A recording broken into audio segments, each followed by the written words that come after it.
welcome to Tech and Beyond, the podcast where we explore the ideas, innovations, and people shaping our digital future.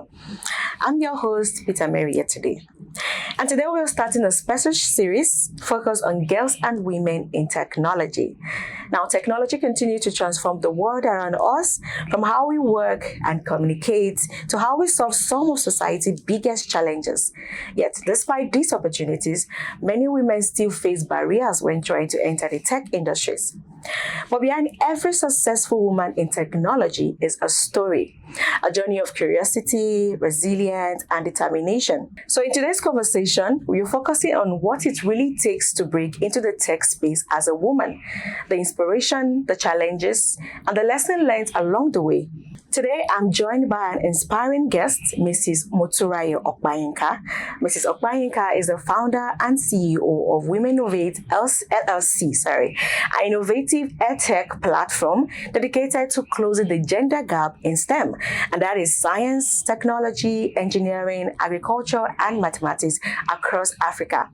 Through her work, she is actively empowering girls and women with the skill, knowledge, and opportunity they need to thrive in a tech ecosystem. It's a pleasure to really have you in the studio, ma'am. Thank you for having me. We really appreciate you here. And since we are celebrating the IWD, this is the month of March, so we wanted to bring awareness for women and girls out there who also want to thrive in the tech aspects. Thank you very much. It's a pleasure to be here today. Thank you so much. So to start off on a very personal note, we know every career has a journey. Aside from somewhere, from something that inspires someone to, okay, I want to do this, or I'm interested in this aspect. So for you, as a woman in tech, what sparked that interest in you, and how did you find yourself in the tech industry? Thank you for that question.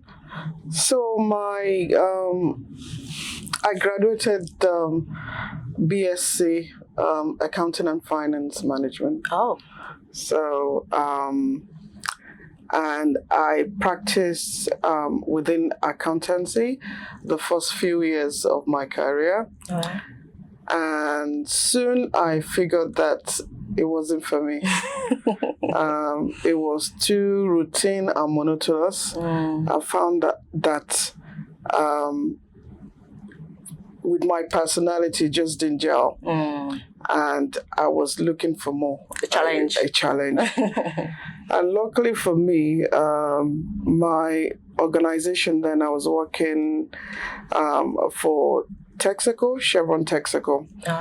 It was soon after the Enron collapse, and organizations now needed to,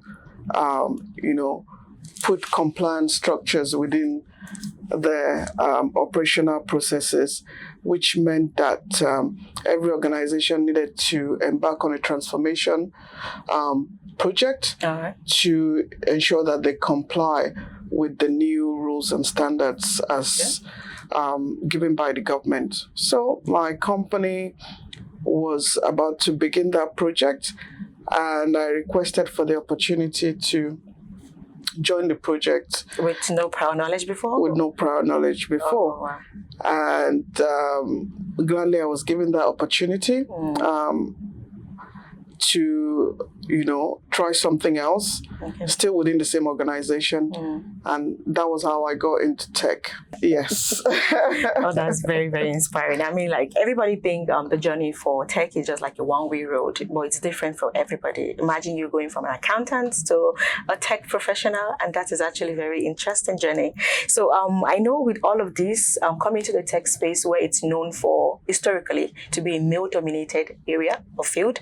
So how are the challenges you face? It's not going to be easy to come into there. I'm sure there were some challenges or some side talks. So people say, oh no, are you sure she can do it? Does she have any idea about it? So what are the biggest challenges you encounter while you're there? So the biggest challenges that I've encountered, has been more visible being back here in Nigeria. Like I said, my career kickstarted in England. No notice of whether, of the gender gap issue. I want everyone to know that various aspects of tech. So there's the business analysis side of things, where you find a lot of female, within that space in tech. Yeah. And where I was coming from, we had both male and female Working equally. together. Yeah, absolutely. Wow. And the challenges I faced were more when I got to Nigeria. And I think that is exacerbated because of the cultural myths and biases that we have, in addition, within our society here. And of course, those early days, there are fewer women in tech in Nigeria, so no support ecosystem were available at that time. And thankfully today things have totally changed. Mentorship really matters, and you find programs that offer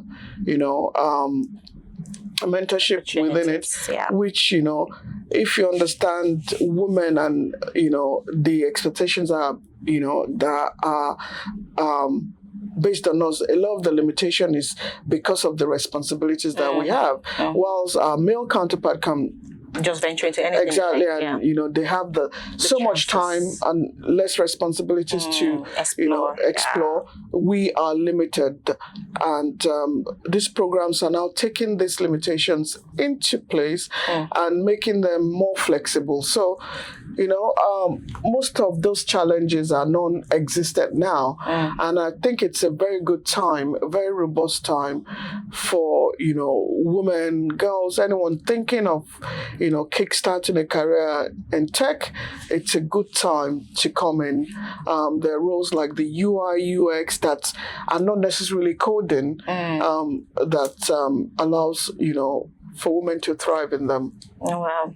Well, I'm actually very happy to hear that we have actually bridged the gaps and the barriers that we once had before, because I'm sure that was what we had as a challenge before. But with all of this advocacy, opportunity for girls, those barriers has been limited, like you said, and that's a very good growth for Nigeria, actually, since we want to be the giant of Africa in tech.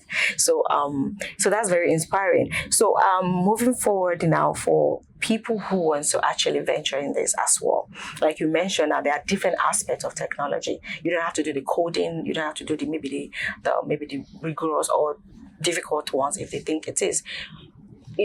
Inspiration that you can give them, advice for girl child, women child who want to be professional one day in tech. What kind of advice could you give them? So the first thing is self-belief, knowing that you belong there. You can do it. Like I always say, the future of Africa's tech ecosystem needs more women in it, for diversity, for inclusion, and most importantly, for innovation. Yeah.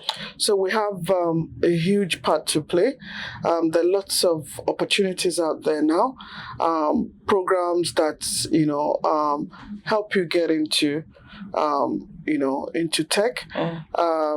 And like I said and mentioned earlier on, these programs are taking into consideration the limitations that women have. For example, we are an implementing partner for MasterCard on the Young Africa Works program, and our own internal programs as well.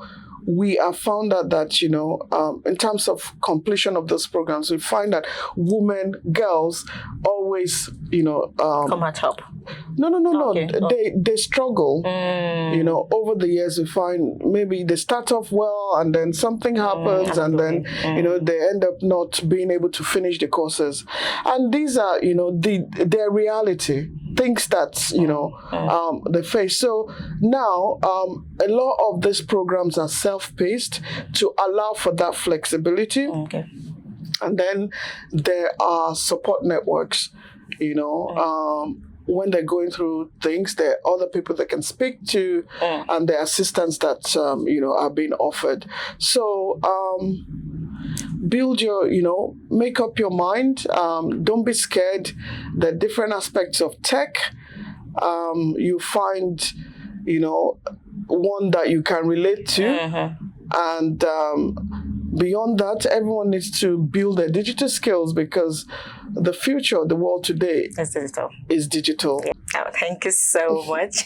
Thank you. So yeah, you hear it. You should go for it. It doesn't matter the area you want to venture it. It's an opportunity. It's always inspiring to hear the stories behind the journey. More girls and women can find their place in the rapidly evolving digital world. Thank you for watching Tech and Beyond. And until next time.